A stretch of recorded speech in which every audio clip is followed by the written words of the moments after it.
Es una situación de enajenación. Solamente hace falta ver la cara del presidente y de algunos ministros. Es una cara de tensión. Es una cara de prácticamente estar enfrentándose no a un debate público normal, sano, el del foro público, sino a un enemigo. A un enemigo al que no se pueden hacer concesiones. Por lo tanto, estamos en una especie de dialéctica bélica. Por lo tanto, no pueden reconocer nada. Por lo tanto, llega un juez, le quita la razón a Silvia Inchaurrondo, le condena a pagar en costas, desestima el recurso, lo postea en sus redes sociales completamente manipulado diciendo que el mundo miente, pese a las evidencias, y hay 14.000 tíos que se pronuncian a favor de ese tuit o le dan un like porque realmente se lo creen. Pero aquí la izquierda tiene una cosa que no tiene en otros casos, que es profundamente antiespañola. Por ejemplo, hay un torneo de fútbol y los latinos animaban a la selección española en la Eurocopa, porque ellos llevan unos años aquí o porque en algunos casos han nacido aquí y porque les gusta la selección española. Y como no están contaminados por la gilipollez nacionalista, no ven nada malo en llevar una bandera de España. En cambio, para ellos, para el tipo de la cadena SER, lo que yo llamo el periodismo pijo, es decir, que nunca ha pisado un barrio o si lo ha pisado simplemente es para ir a un bar que se ha puesto de moda entre los hipsters,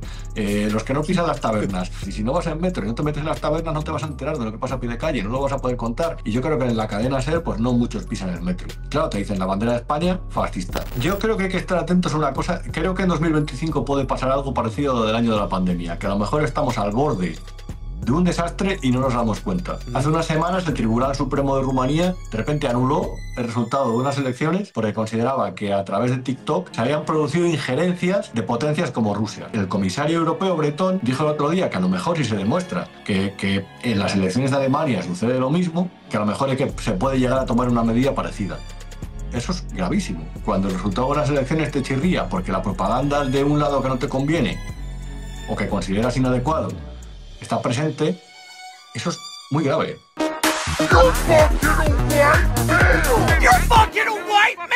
Bienvenido Rubén Arranz de nuevo a nuestro humilde canal. Estoy intentando convencerle para que se abra un canal de YouTube. Pedro Herrero ha dicho que niet, que su canal es cuando viene aquí o cuando va donde Jano. Lucía Echevarría sí me ha hecho caso y lo está petando y ya quedas tú al siguiente. La gente estaría hiper dispuesta a suscribirse al canal que todavía no existe de Rubén Arranz. Oye, tengo un poco de miedo al fracaso, el miedo escénico. El miedo al fracaso, tío. Pero... O sea, que no, quiero decir, tú haces un vídeo en YouTube, no puedes fallar, ¿sabes? Otra cosa es que digas, oh Dios mío, no me ve nadie, pero el no ya lo tienes, que podríamos decir. Sí. Es verdad, hay pasos que cuestan un poco, pero bueno, supongo que me lanzaré al final. Y además tienes visitas, yo lo he visto en el canal de Big One y la gente responde a los programas que haces tú solo y demás. Entonces yo creo que el hecho de que tú todos los días sobre una pieza que te apetezca hablar, te pongas un rato, te pongas a divagar y lo subas a YouTube no te cuesta absolutamente nada. Bueno, dicho esto, que no te he convocado para hablar del futuro canal de Rubén Arranz, que lo tendréis disponible en 2025 próximamente.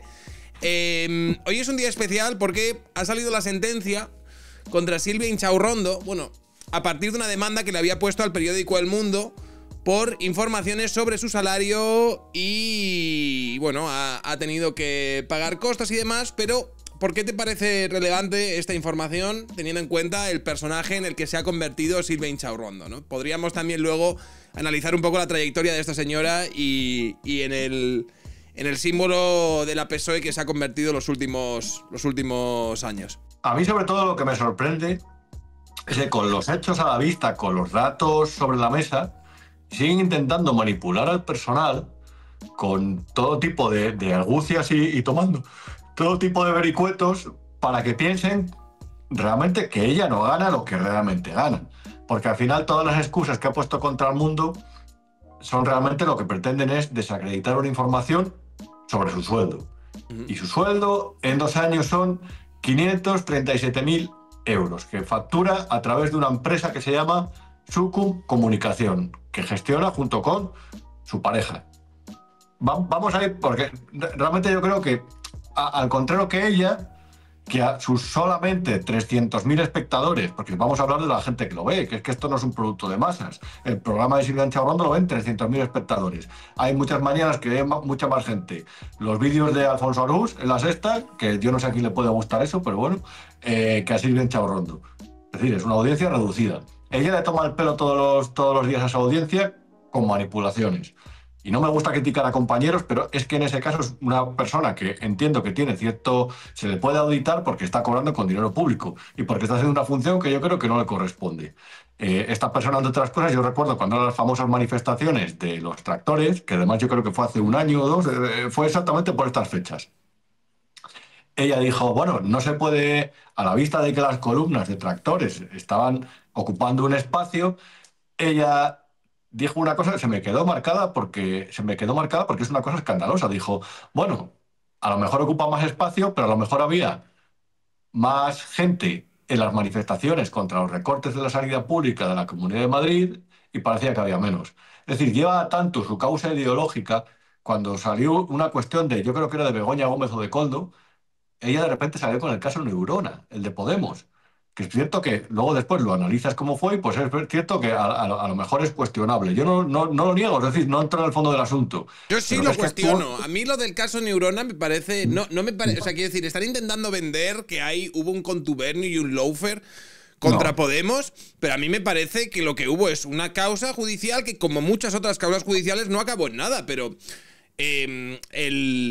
¿sabes? La conspiración judío-masónica que intentan montarse alrededor de la causa Neurona también se la podría achacar el Partido Popular, por ejemplo, cuando hablamos de Francisco Camps, que también tuvo cientos y cientos y cientos de portadas y su causa al final quedó en prácticamente nada. Sí, sí, esto al final es el típico ejemplo de he sacado mal las notas porque el profesor me tiene manía o yo qué sé, porque ese día de repente me pillo mal. Ya está, no porque no hubiera estudiado. Si es que se pueden poner excusas para todo, estoy completamente de acuerdo con eso. En cualquier caso, yo lo digo sobre todo porque, por no entrar a la cuestión, simplemente por ver que esta sale con cualquier excusa y eso se llama manipular en el momento en el que le conviene desacreditar la versión oficial con algo. Y en el caso de su sueldo, vamos a ver, es muy Una interesante pregunta, yo explicar. sobre Silvia Inchaurrondo, hablando un poco más como del retrato del personaje, yo a esta señora la recuerdo, o sea, no la recuerdo, quiero decir, hasta aquella entrevista que hizo a Alberto Núñez Feijóo en Televisión Española de cara a creo que fueron las últimas elecciones generales, en las que ella de repente se coronó como una suerte de emblema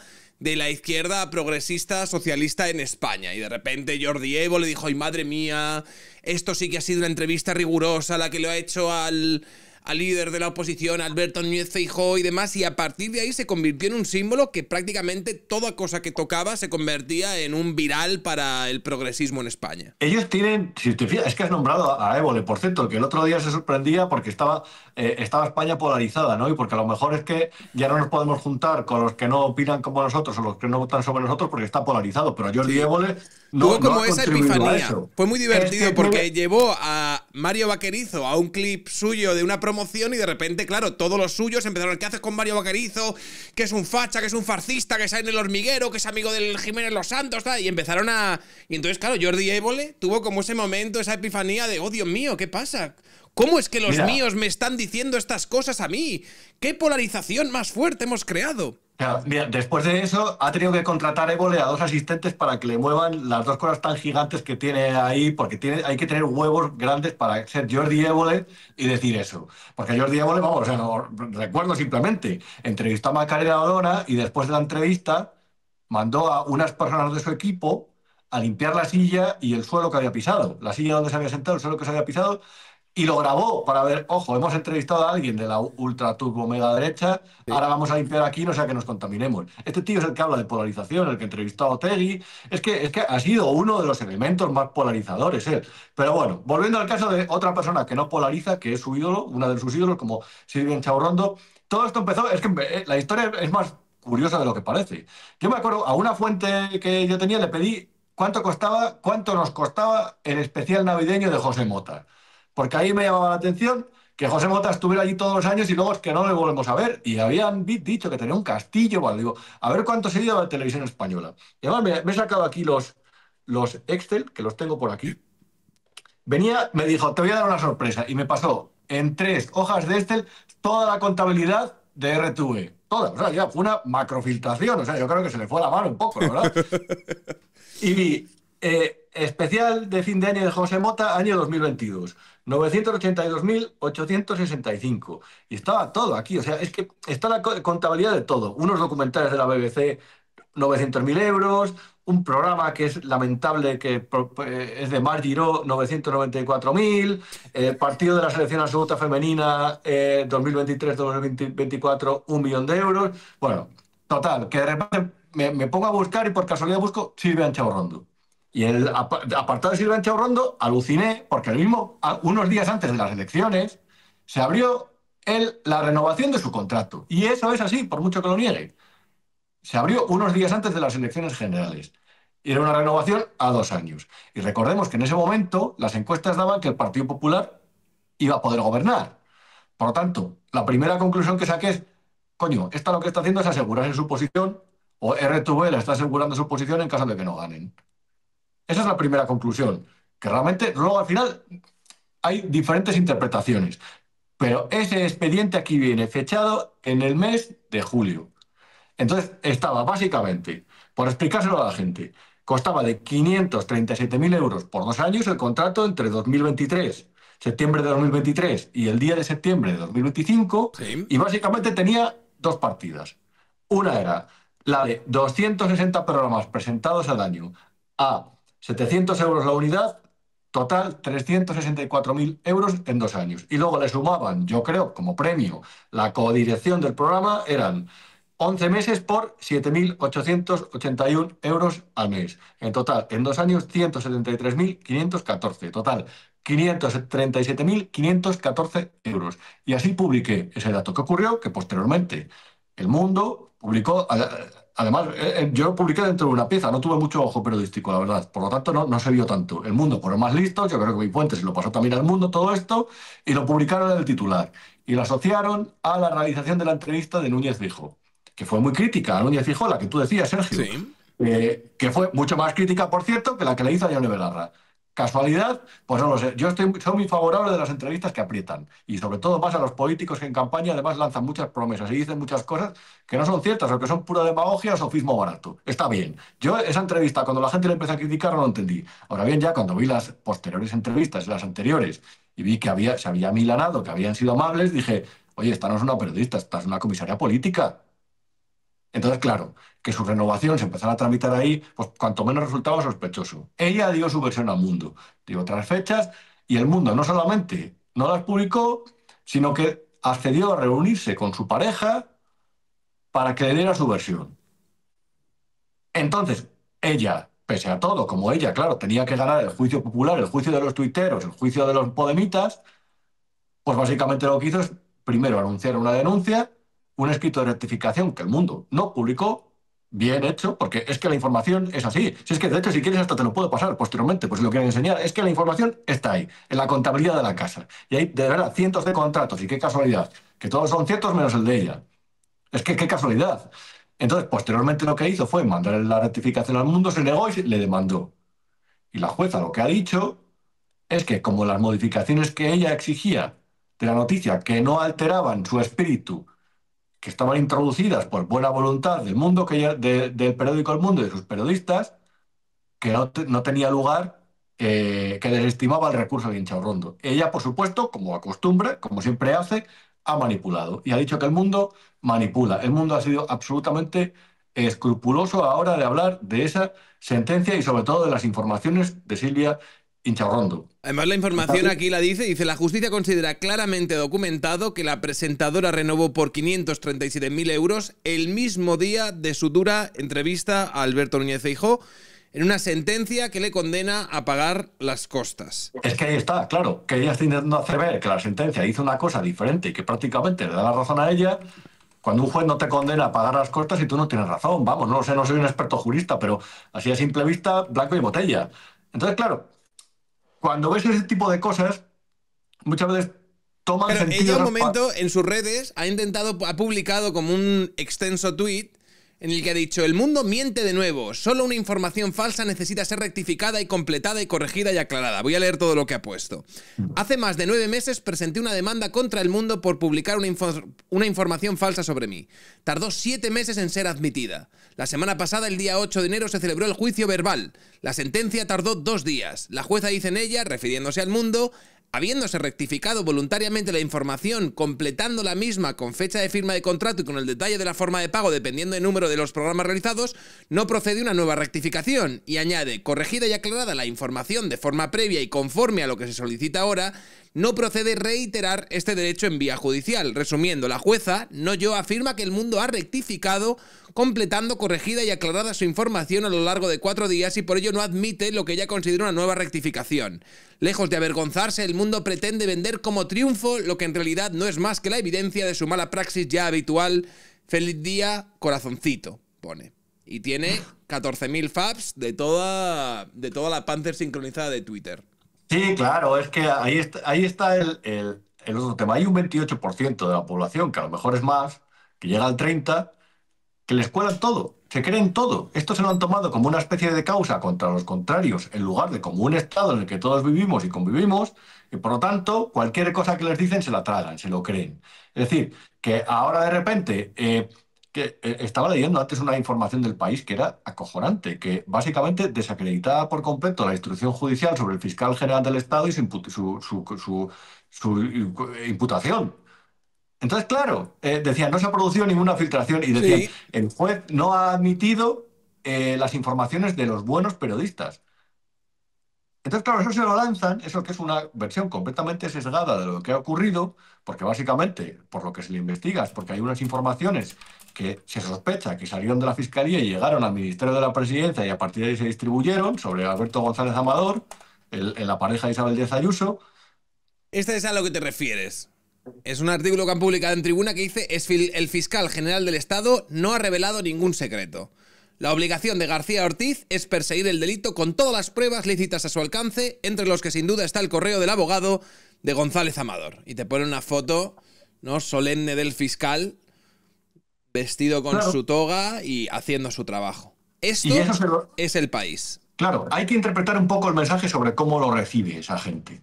Ellos primero se lo creen de antemano, porque lo que han conseguido con esa especie de monopolio del discurso, eh, y ahora hablaremos de eso si quieres, es básicamente encajonar a cualquiera que esté en contra de los argumentos del gobierno, pero que ahí se encuentran hasta los propios jueces, ya no solamente la oposición, hasta los propios jueces, y ya no digo los medios de comunicación.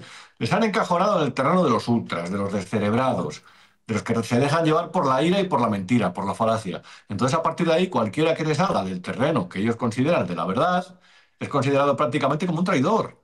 Entonces, claro, hay una persecución de jueces, hay un señalamiento, al propio juez Peinado llegan y le buscaron los 2 DNIs en el plural, que dijeron que tenía 5 propiedades a su nombre en 2 DNIs, y Angélica Rubio, en vez de estar delante de la justicia, o en vez de ser la carcajada de toda la profesión periodística, van a ir a dar un puesto de consejera de Radio y Televisión Española a más de 100.000 euros al año, la directora del plural, la Y directora todavía cuando le del plural. preguntaron por la calle sobre lo que había dicho de que el juez tenía 2 DNIs, ella afirma, sin ningún tipo de rubor y sin que se le tuerza el gesto, que ella nunca dijo, que el plural nunca dijo eso. No, Que claro. eso que se le está diciendo que es falso, que ella nunca dijo que el juez Peinado tuviese 2 DNIs. Y aparte Porque con soberbia, con el aprende a leer, le dijo.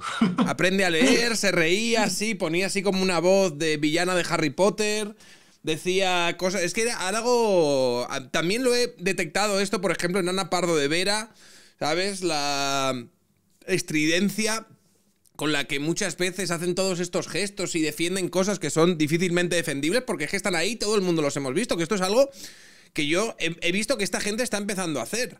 Que el otro día Ana Pardo de Vera estaba como, tío, acaban de ponerte el vídeo del suceso que le había pasado con el Bertan Endongo y acto seguido, ¿sabes? Veías como a ella y a Risto Mejide como reformular lo que todos habíamos visto ahí. No, realmente hemos visto, él se me pone encima, se me estampa, se me no sé qué, me empotra contra... Y rollo de, tío, pero que todos hemos visto las imágenes y tú aún así nos estás diciendo que lo que hemos visto es falso, que realmente ha pasado otra cosa. Y con... Claro.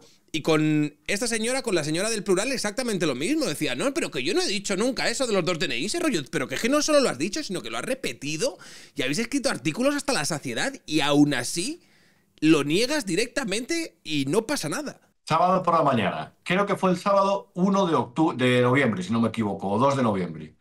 Llega el presidente del gobierno. Sale en una rueda de prensa, después de la tormenta de Valencia. Tenemos la ayuda preparada. Si la necesitan, que la pidan. Ujú. Titulas, si la necesitan, que la piden, dice Pedro Sánchez. Tú lo has escuchado con tus oídos, tú has visto la rueda de prensa, has visto la señal en directo, no has visto ningún corte periodístico, no has visto al tío decirlo en directo. Y te niegan que sea verdad porque no les conviene. No, Entonces, hay porque un punto. aquí, por ejemplo, lo que decía la señora del plural, decía, yo no he dicho que tuviese dos DNIs, he dicho que figuraba con dos DNIs. Pero que luego Claro, sí que había dicho que tuviese dos DNIs, pero se agarraba a que era figurar y no tener. Y luego, los de si quieren ayuda que la pidan, es porque realmente Pedro Sánchez no había dicho si quieren ayuda que la pidan.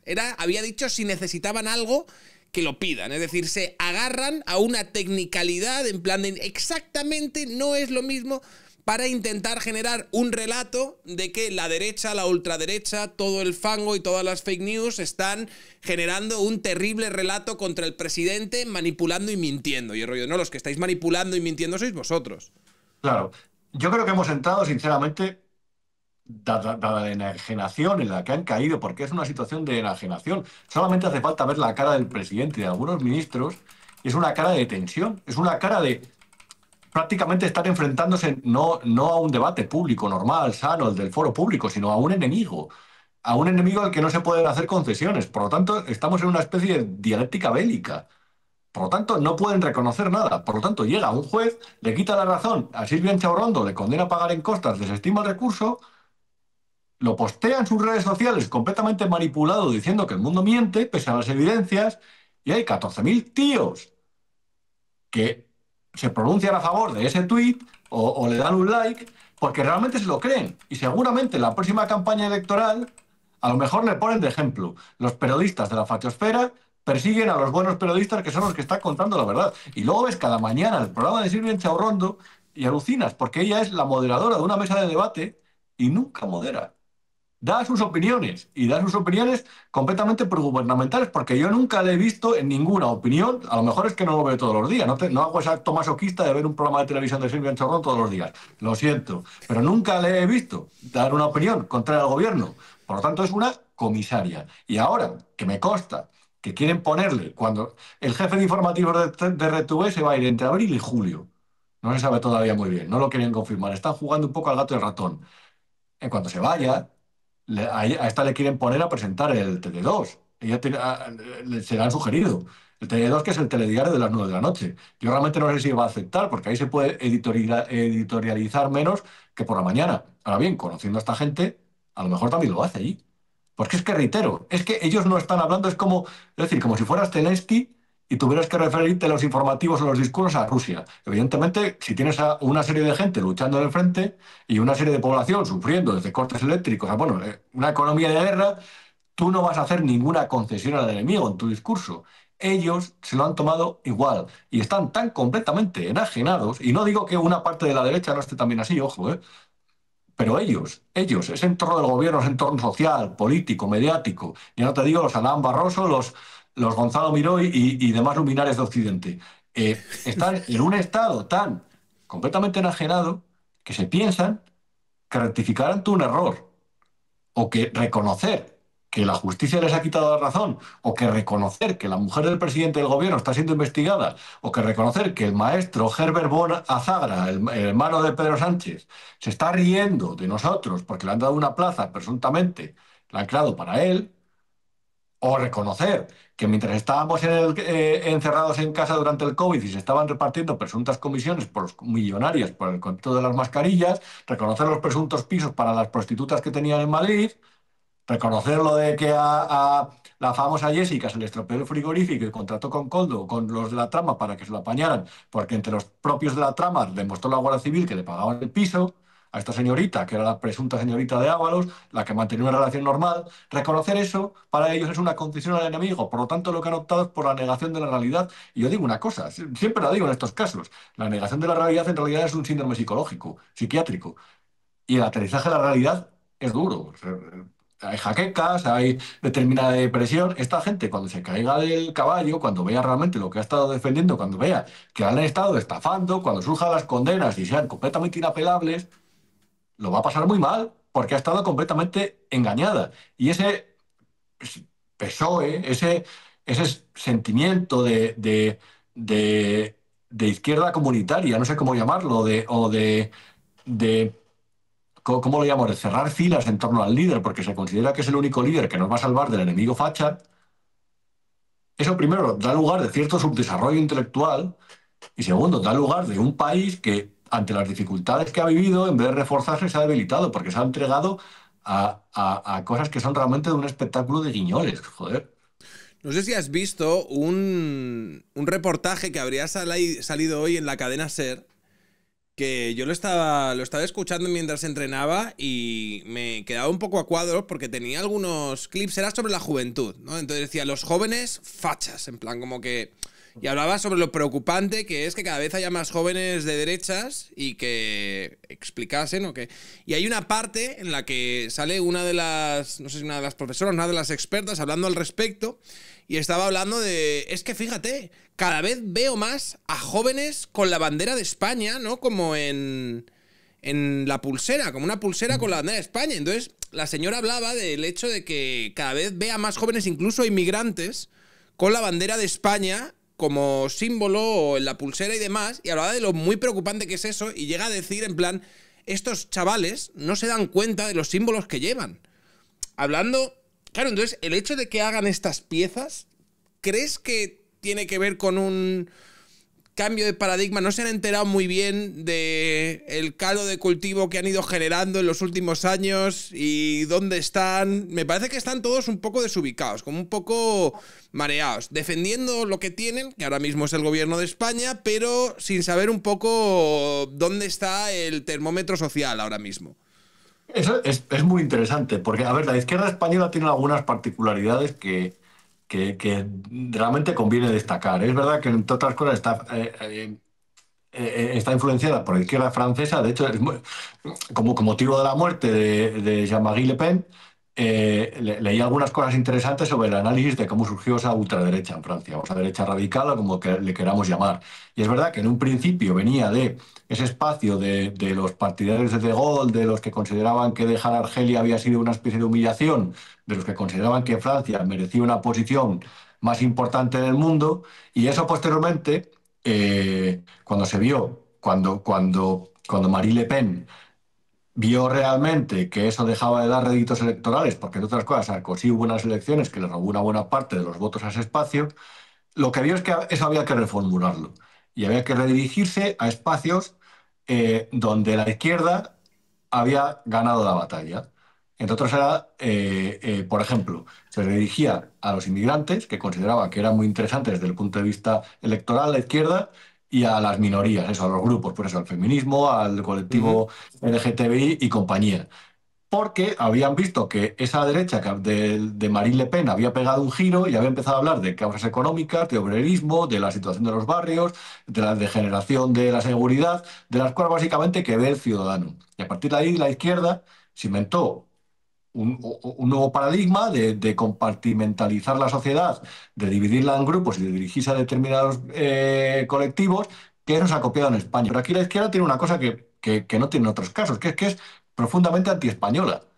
Entonces, claro, cosas, por ejemplo, hay un torneo de fútbol. Yo vivo en el barrio de Tetuán, de Madrid, un barrio con un alto porcentaje de población extranjera. Y es muy curioso porque hay muchos latinos. Y los latinos animaban a la selección española en la Eurocopa. Mm. Porque ellos llevan unos años aquí o porque en algunos casos han nacido aquí y porque les gusta la selección española. Y como no están contaminados por la gilipollez nacionalista, no ven nada malo en llevar una bandera de España. En cambio, para ellos, para el tipo de la cadena SER, para lo que yo llamo el periodismo pijo, es decir, que nunca ha pisado un barrio o si lo ha pisado simplemente es para ir a un bar que se ha puesto de moda entre los hipsters, los que no pisan las tabernas, de verdad los que hablan de oídas. El periodismo es una profesión cada vez más elitista porque hace falta un máster que está asociado al medio de comunicación y el máster no se lo puede pagar cualquiera. Y porque es una profesión realmente que al final, al moverse en círculos, el periodismo cultural, el periodismo político cool, el periodismo económico se acaba siendo demasiado elitista. Los periodistas no van en metro, muchos periodistas, y si no vas en metro y no te metes en las tabernas, no te vas a enterar de lo que pasa a pie de calle, no lo vas a poder contar. Y yo creo que en la cadena SER, pues no muchos pisan el metro. Claro, te dicen la bandera de España, fascista. Primero, ¿por qué? Es el símbolo nacional, es decir, la enseña el emblema nacional. Ahí no hay nada de fascista. Si lo quieres buscar tú, pues es que a lo mejor estás buscando dragones en el pasillo y porque te has tomado el bote de jarabe. No lo sé, porque tienes demasiadas manías. Pero no hay nada de fascista. Pero ya cuando lo ven en un extranjero, en un inmigrante, ya le revienta la cabeza. Es como lo del el tipo que va a Cataluña, que ha nacido en Marruecos, y en vez de hablar en catalán, habla en español porque considera que le es más rentable en su día a día. Les peta la cabeza con eso, porque es como que ha fracasado su discurso.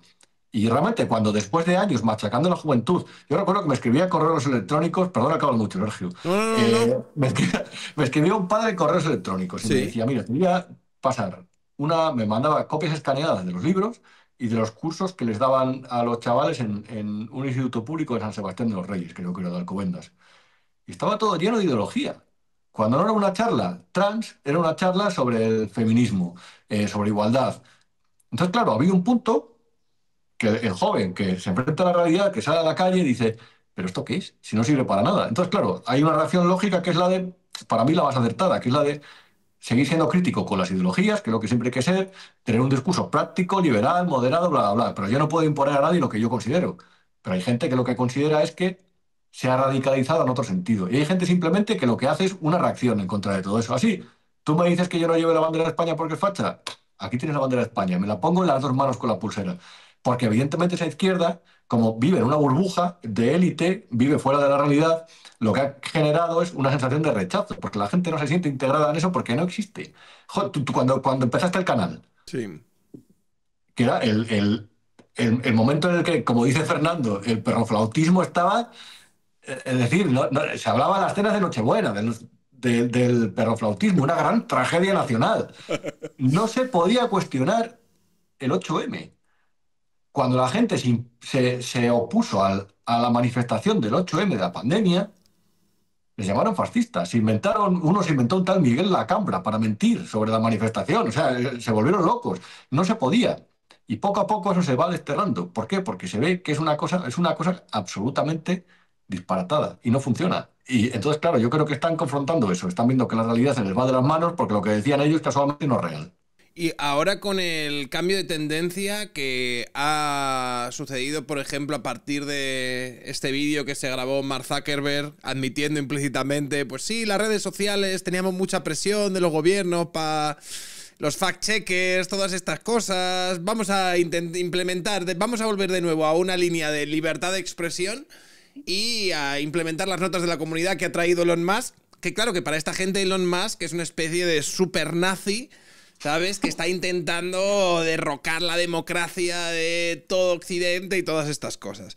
Entonces, ¿tú cómo ves este cambio de tendencia en redes sociales y cómo lo están viviendo estas personas? Pues mira, yo creo que hay que estar atentos a una cosa. Creo que en 2025 puede pasar algo parecido a lo del año de la pandemia, que a lo mejor estamos al borde de un desastre y no nos damos cuenta. Y te digo por qué. Hace unas semanas el Tribunal Supremo de Rumanía de repente anuló el resultado de unas elecciones porque consideraba que a través de TikTok, que era cierto, eso es cierto, se habían producido injerencias de potencias como Rusia. Las injerencias de Rusia están demostradas, de hecho hay un informe del Parlamento británico sobre ello, desde el referéndum de Escocia de 2014. Uh-huh. Utilizan este tipo de procesos para influir en las sociedades a través de sus proxies en diferentes países con lo que la Unión Europea considera desinformación, información sesgada, como puede ser también la información electoral. Entonces, con esa excusa ellos han suspendido unas elecciones. El comisario europeo Bretón dijo el otro día que a lo mejor si se demuestra que en las elecciones de Alemania sucede lo mismo, que a lo mejor es que se puede llegar a tomar una medida parecida. Eso es gravísimo. Cuando el resultado de las elecciones te chirría porque la propaganda de un lado que no te conviene o que consideras inadecuado está presente, eso es muy grave. Podemos estar al borde de algo parecido. ¿Qué creo que puede pasar en 2025? Aquí está la Directiva de Servicios Digitales, que realmente hubo cierta polémica sobre ella, pero tampoco se reflexionó porque tiene cosas buenas y cosas negativas. Con esa directiva de la mano se censuraron Russia Today y Sputnik en Europa al inicio de la guerra de Rusia, con opiniones encontradas. La mía también, te reconozco que no tengo una postura firme al respecto. Eh, ¿qué puede pasar, yo creo? Yo creo que pueden poner algún tipo de censura o coto a redes sociales como Twitter que no les conviene. Ellos están ahora vendiendo un discurso, vendiendo a estos como plutócratas, como oligarcas, prácticamente como si fueran en un periodo después de la caída de la Unión Soviética, cuando surgieron los Jodorowsky y compañía, que Putin acabó metiendo en la cárcel, consideraron que se había convertido el Estado básicamente en la ciudad sin ley. Ellos están pintando a los Musk y compañía prácticamente como lo mismo, simplemente porque están hablando de cosas como los estados son gigantescos, vamos a intentar desmontar una buena parte del Estado que no sirve para ahorrar, porque a lo mejor con bajadas de impuestos lo que se consigue es economías más competitivas. Eso a la izquierda no le conviene, desde luego. Pero vamos Y a ver, luego, yo hay una cosa que yo ahí entiendo y el rollo de, vale, yo entiendo que si conseguimos probar que Elon Musk está utilizando Twitter para manipular las elecciones o la opinión que tiene la gente sobre determinados elementos o determinados partidos, yo entiendo que haya gente que se mosquee. Pero ellos realmente lo que se están quejando no es, o sea, no están consiguiendo demostrar que Elon Musk utilice los algoritmos tuiteros para desnivelar la balanza hacia un lado o hacia otro. Lo que están denunciando es que Elon Musk está dando su opinión. Elon Musk está, claro, como señor que tiene mucha pasta y tiene una cuenta con muchos seguidores en Twitter, está dando una opinión que a ellos no les gusta porque va en contra de su relato, porque Elon Musk últimamente ha entrado en una espiral activista a la que tiene todo el puto derecho del mundo, pero no están diciendo, oiga usted, es que Twitter ahora mismo está favoreciendo esto otro. Lo que le está diciendo, oiga usted no está censurando en la dirección que nosotros exigimos y por lo tanto usted a mí me está molestando porque cada vez veo más discursos que tienen más relevancia o tienen más peso que no podemos nosotros eliminar. es que es la bomba. Por ejemplo, el medio de comunicación tradicional más influyente, Sí, podemos decir que puede ser el New York Times, por ejemplo. El día que Biden indultó a su hijo, enviaron un correo electrónico. sí. Y en ese correo electrónico le quitaban hierro a eso. ¿Qué pasa? Que tú eres el dueño de un medio de comunicación y tú ahí estableces una línea editorial. Yo no sé realmente si Elon Musk, tampoco me extrañaría, porque quien tiene un medio de comunicación generalmente hace ese tipo de cosas. Y una red social es muy potente. ¿Ha manipulado el algoritmo o no ha manipulado? A lo mejor lo ha manipulado, directamente lo ha moldeado de tal forma que deje de ser parcial hacia un lado, que es lo que ocurría anteriormente. Cuando determinadas palabras, básicamente lo que provocaban, y yo creo que todos lo hemos sufrido, es el cierre de cuentas. Y ya no te digo con la censura de grupos que se organizaban para ello. Ahora bien, ¿quién se va a quejar de eso? ¿Los que han manipulado Radio Televisión Española siempre que han tenido bajo control, metiendo a presentadores como Silvia Chaurrondo? Los que se han gastado decenas de miles de euros, eso está en los informes del Tribunal de Cuentas, en propaganda en redes sociales durante los procesos electorales, los que contrataban, de eso Luca Costantini sabe mucho de eso, los que contrataban como Podemos las granjas de bots en las redes sociales para generar estados de opinión en campañas electorales, a lo mejor lo que pasa es que hay una red social que lo que hace es que les dificulta fijar el discurso que a ellos les conviene. Y es la de Musk, si es que yo no lo niego, pero que a lo mejor ellos han hecho lo mismo y han utilizado esa red social para lo mismo en el pasado durante varias veces, en varios procesos electorales. Y a lo mejor ellos, siempre que han tenido la opción de controlar un periódico, una televisión o una radio, vamos, no es que solamente hayan ejercido presión, es que lo han hecho con el dinero de los contribuyentes. Cosa, por cierto, que haría más leve lo de Musk en caso de demostrarse que era así, porque ahí no hay dinero de los contribuyentes. Es su dinero y es su negocio. Entonces, claro, yo creo que estamos aquí ante un gran engaño. Yo creo que lo que estamos aquí es una parte del poder, poco a poco, a través de la tecnología, que es lo que promueve siempre los grandes cambios históricos, lo está perdiendo y se está revelando. Por lo tanto, y siempre que pasa eso, ¿qué es lo que sucede posteriormente? Y espero equivocarme. Una maniobra para intentar aplacar ese poder. ¿Qué es lo que yo creo que va a pasar? Pues lo que, pues, por ejemplo, propuso Lula en Brasil, que luego se la tuvo que envainar. Una censura de algún tipo, a lo mejor no cierre, de las redes sociales que no les conviene.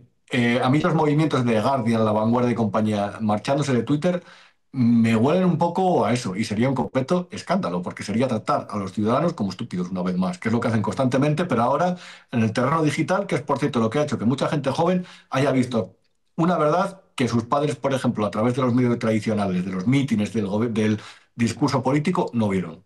Fíjate que Pablo Iglesias y José Luis Rodríguez Zapatero también exigían crear una red social pública.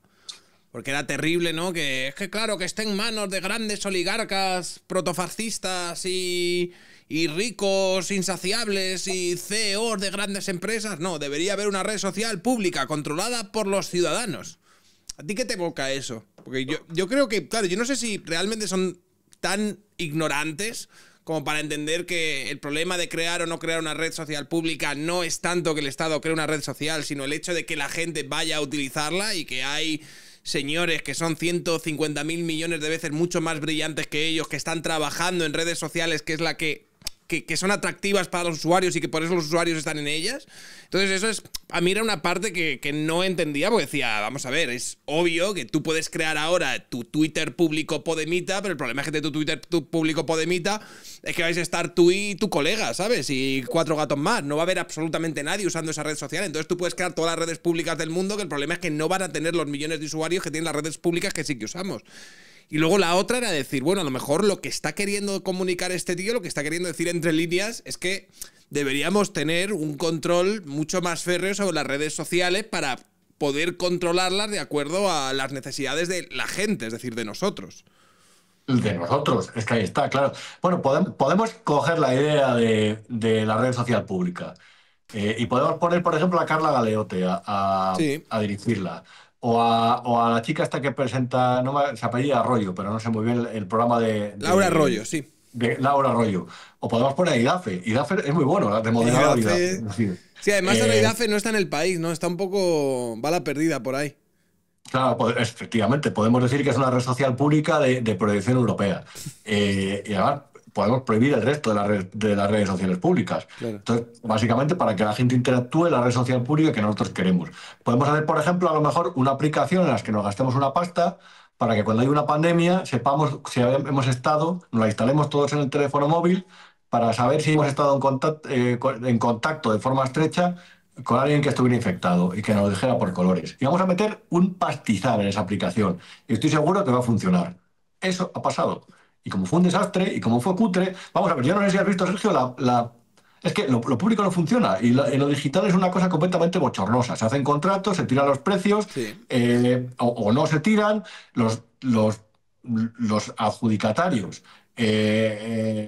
pecan de cutres muchas veces y derivan cosas como, yo no sé si has tenido la magnífica oportunidad de pedir una cita con la policía para renovar el pasaporte o el DNI últimamente.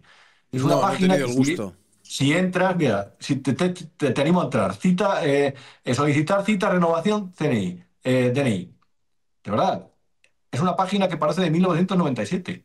Es cutre porque la administración es mala, porque hay chanchullos, porque realmente los contratos son una mierda, porque se contrata muchas veces al primo del amiguete y porque al final lo que básicamente se acaba haciendo es una chapuza. Entonces, ¿qué iba a ser una red social pública? Pues una chapuza la que colocara amiguetes para hacer una cosa completamente irrelevante, como fue esa famosa aplicación de la pandemia que te decía los contactos estrechos con los que habías estado, que evidentemente no se descargó ni el apuntador, pese a que la propaganda lo recomendó. Y todo un poco funciona así. Es como la Agencia Española esta de Control de Inteligencia Artificial que han abordado ahora mismo. Es un hecho de crear una institución para controlarla, para meter ahí a sus amiguetes. Porque no hay un sector de la inteligencia artificial todavía desarrollado en España sobre el que regular. Es una excusa para controlar, para cargar al presupuesto y para meter a sus amiguetes. Y así funciona todo. Entonces llega un tipo que se ha hecho multimillonario, como Musk, y dice, me voy a cargar todo esto, y creo realmente que hay que estar muy enajenado para no estar a favor de eso. Luego podemos enfrentarnos a desequilibrios como el demográfico, como el de las pensiones que hay que pagar, problemas como el de la vivienda. Vale, correcto, podemos enfrentarnos y debatir. Ayer surgieron 3 propuestas, del PSOE, del PP y de Vox. Dije, vale, hay propuestas, hay algo, no sé. Ujú. Ahora bien, sobre el tamaño del Estado, sobre la fiscalidad, sobre la falta de competitividad derivada del infierno fiscal que hay, y sobre las cosas que hay que cargarse, porque lo que sirven simplemente para colocar a patrocinados, a amiguetes, a familiares, Sí. vamos, habría que pasar con una máquina cortacésped por ahí, o sea, y cargarse todo directamente. Es imposible, Y ¿no? la Estar de motosierra acuerdo se con nos esto. queda corta, yo creo. Claro, efectivamente, sí, sí, sí. ¿Y qué consecuencias a corto o medio plazo crees que puede tener todo esto, ¿no? Porque ahora mismo, yo lo digo siempre, estamos como en mitad de una temporada de una serie de tipo House of Cards o algo así y hay personas que están diciendo que realmente al PSOE le quedan 3 telediarios, es decir, están los de Antonio Naranjo, salía diciendo que iba a dimitir antes de primavera, que le daba hasta primavera. Luego estaban las Ketty Garat, que también decía que venían bombas de racimo para la PSOE y demás. Y luego, luego los que también podemos pensar, bueno, independientemente de todas las bombas de racimo que vengan, esta gente es profesional en resistir, manual de resistencia, full resiliencia, aquí no dimite nadie, siempre podremos generar un relato o una alternativa argumental para que la gente pues sacie sus dudas o su cabreo por el hecho de que todos los escándalos nos están salpicando de una manera cada vez más obscena. Entonces tú... Pues yo no lo sé, Sergio. Vamos a ver. Todos los años había un día que a mí me encantaba, que era el 1 de enero. El 1 de enero no tocaba las narices. El 1 de enero era el concierto, los saltos de esquí, la comida con la familia, la siesta hasta las 9 de la noche y te olvidabas de esta gente. Este año estaban con el rollo de la Lachus. De verdad, me la amargaron. Me la amargaron. Tenía un viaje para irme a Roma el día 5. Ojalá me hubiera ido el día 1, de verdad. Ojalá. Porque no quería escuchar a esta gente. De lo de la Dachus surgió una denuncia de una asociación, de verdad, que yo si fuera del PSOE le pagaría a esa asociación, porque realmente le hacen 1000 favores, que son abogados cristianos, por aquello de la estampita. Y ellos han utilizado esta denuncia para decir que van a eliminar el delito contra los sentimientos religiosos y a la vez que iban a limitar, dijeron, la posibilidad de que se denunciara, de las denuncias indiscriminadas para intentar torpedear el funcionamiento, bla, bla, de las instituciones, la democracia. ¿En qué ha derivado todo eso? Que el viernes pasado, antes del fin de semana, nos encontramos con que esta gente anuncia su intención de limitar la acusación popular en determinados procedimientos. Es decir, la limitación de un derecho democrático. Una estampita de la Nachus termina en la limitación de un derecho democrático, en una propuesta así. Entonces, a partir de ahí, claro, se lo va a presentar a los partidos. Junts ya ha dicho, no me gusta, bla, bla, bla. Pero claro, se lo puede presentar, puede decir, por ejemplo, pues mira, si me apoyas, a lo mejor sales más beneficiada en algo que los catalanistas ya se están dando cuenta de que les perjudica electoralmente. El tema de los menas. A lo mejor, si te benefician el reparto de menas o el presupuesto a la hora de adjudicar dinero a Cataluña o a la hora de determinar ventajas fiscales, tú me votas a favor de esto. Y se aprueban, esas cosas se aprueban. El regulador de la energía no iba a salir, de repente suben de 7 consejeros a 9 consejeros y ya lo apoyan. Entonces, con la complicidad absoluta de este tipo de partidos que son profundamente antiespañoles, además, y que realmente responden a sus propios intereses, ya no solamente regionales, sino personales, entre otras cosas, porque lo que busca Puigdemont es que le dejen volver a Gerona, que está hasta las narices de comer patatas fritas y de los tiros grises de Waterloo, pues todo puede pasar. Entonces, ¿qué puede pasar en los próximos meses? Pues es verdad, yo no sé qué pensar de 2025, porque por un lado, la Guardia Civil está analizando el móvil de Koldo y en el móvil de Koldo no tengo ninguna duda que va a haber más referencias al uno, a Pedro Sánchez, y yo estoy seguro que la investigación de Carlos como Begoña también le van a señalar, pero claro, ¿qué tiene que provocar su caída? Porque este especialista es, bueno, esto no había pasado nunca. Un fiscal general del Estado nunca había estado investigado. Y el fiscal, en vez de dimitir, no dimite. Y el presidente del gobierno, en vez de dimitir por lo que le está lo que le sucede, no dimite, decide seguir. A lo mejor nos encontramos con el mayor escándalo de la democracia y este tío se enroca y decide resistir y decide seguir, pase lo que pase. Es un poco el sanchismo ha ido, digamos, ensanchando la ventana de Overton sobre cosas que nosotros no considerábamos posibles. Joder, yo no consideraba posible que un ministro del gobierno le nombraran gobernador del Banco de España, o que a una ministra le nombraran fiscal general del Estado, o que a un antiguo ministro le propusieran como vocal del Tribunal Constitucional. Todo se ha ido ensanchando. Hemos ido perdiendo como un poco la vergüenza al escándalo. Y lo han ido perdiendo. Entonces, ¿qué puede pasar? Que se descubra algún pufo en Venezuela, en República Dominicana, y este tío diga Es falso, son los jueces, son los fachas, son la Guardia Civil, no sé qué, la conspiración, no sé. Y siga, pues perfectamente. Cuando pillara lo de Begoña, dijo que a lo mejor el PP lo que consideraba es que la mujer tenía que estar en casa, como tradicionalmente. Como tiene tanta cara dura y como hay un 30% de la población que está completamente enajenada y se niega a ver la realidad, sino que ve esto como palestinos como israelíes, contra israelíes, pues es que cualquier cosa que les digan se la van a tragar. Si es que es lamentable. No sé, te diría, es que el nivel es de país intelectualmente subdesarrollo. Bueno, intelectualmente, y luego sucede una tragedia como lo de la Dana en Valencia y dices, tío, ¿cuál es la respuesta que estamos teniendo? Es decir, ¿han tenido los valencianos una respuesta como la que podría uno esperar de un país del primer mundo que tiene unas grandes unas grandes capas de seguridad social y donde se pagan unos impuestos confiscatorios? Pues yo diría que no del todo, ¿no? Entonces, si juntamos las dos partes, yo creo que el resultado no es muy halagüeño. Esto me decía Típito Enojado, que España realmente estamos mejor de lo que deberíamos estar. En plan de... ¿Cuál es la frase que me dijo? Fue una frase muy buena. Pero me dijo, claro, él es argentino y él decía, es que ustedes...